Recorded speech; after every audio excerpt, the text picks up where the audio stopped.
Hello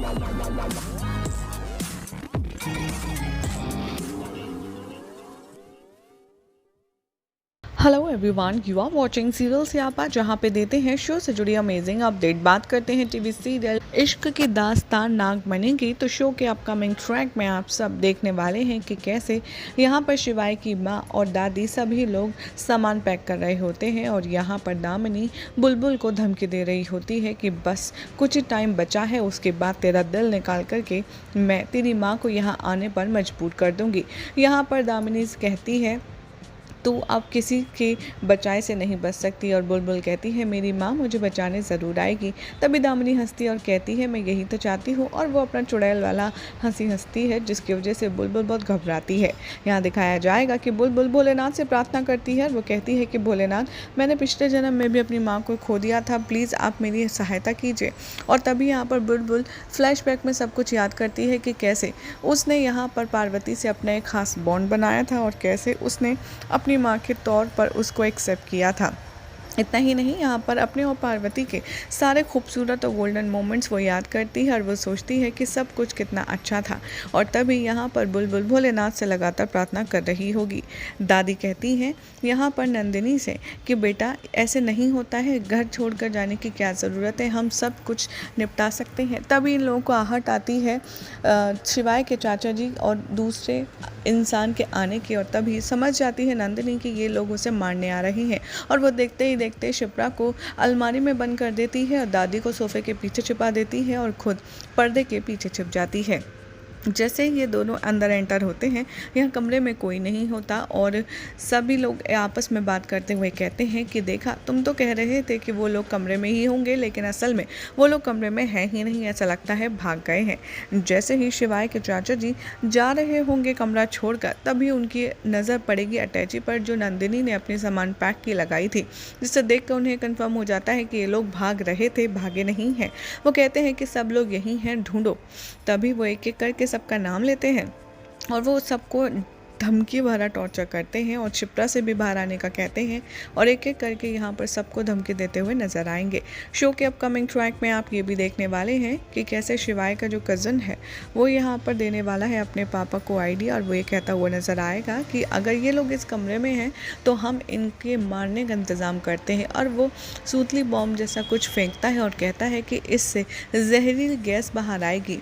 इससे दो काम होंगे, अगर वो लोग कमरे में छुपे हैं तो बाहर आएंगे, और अगर कमरे में ही हैं और छुपे रहेंगे तो वो मर जाएंगे। इधर 12 बजने वाले होते हैं और बुलबुल काफ़ी ज़्यादा परेशान है कि अब तक पार्वती नहीं आई है। यहाँ पर दामिनी बार बार टाइम देख रही होती है और कहती है कि चल सपोली, अब तेरा टाइम पूरा हो गया है। और ये सुनते ही बुलबुल बहुत ज़्यादा घबराने लगती है। जैसे ही दामिनी उसके पेट में खंजर घोंपने वाली ही होती है, तभी वो चिल्लाती है माँ, और पीछे से जीजी जीजी करती हुई आ जाती है रंभा।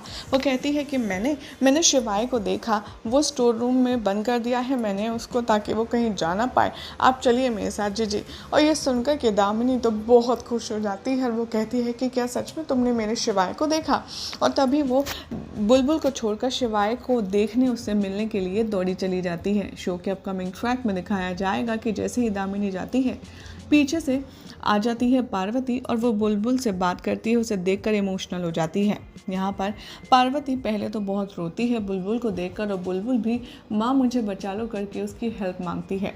इधर अपकमिंग ट्रैक में आप देखेंगे कि कैसे पार्वती बुलबुल की रस्सी जैसे ही हटाने की कोशिश करती है, उसका जादू उस पर काम नहीं करता। पार्वती सोचती है कि न जाने आखिर ऐसा क्यों हो रहा है, क्यों उसका जादू इस रस्सी को खुलने पे काम नहीं कर रहा है। तभी यहाँ पर बुलबुल उसको बताती है कि माँ, चुड़ैल आंटी ने कहा था कि इस रस्सी में बहुत शक्ति है और ये आप भी नहीं खोल पाओगी।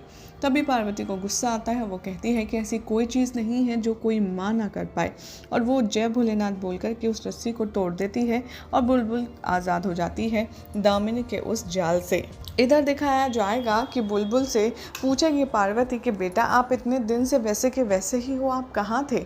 तभी बुलबुल अपने सारा फ्लैशबैक बताती है कि कैसे उसे इसी घर की दीवार में बंद कर दिया था था और वो कब से मदद के लिए आपको बुला रही थी मैं माँ, लेकिन आपने मेरी बात नहीं सुनी। तभी पार्वती को फ्लैशबैक आता है और वो सोचती है कि कैसे बुलबुल उसे वाकई में आवाज़ देती थी और उसे कई बार लगा भी, जब पार्वती शादी होकर के नई घर में आई थी तब उसे लगा भी था कि कोई उसे बुला रहा है, लेकिन उसको कुछ समझ नहीं आता था क्योंकि उसकी शक्तियाँ उसे याद नहीं थी। और अब जैसे जैसे बुलबुल यहाँ पर अपनी सारी चीज़ें बताती है, पार्वती उससे कनेक्ट करती जाती है। इधर जैसे ही रंभा के साथ दामिनी स्टोर रूम पहुँचती है, वहाँ पर शिवाय नहीं होता।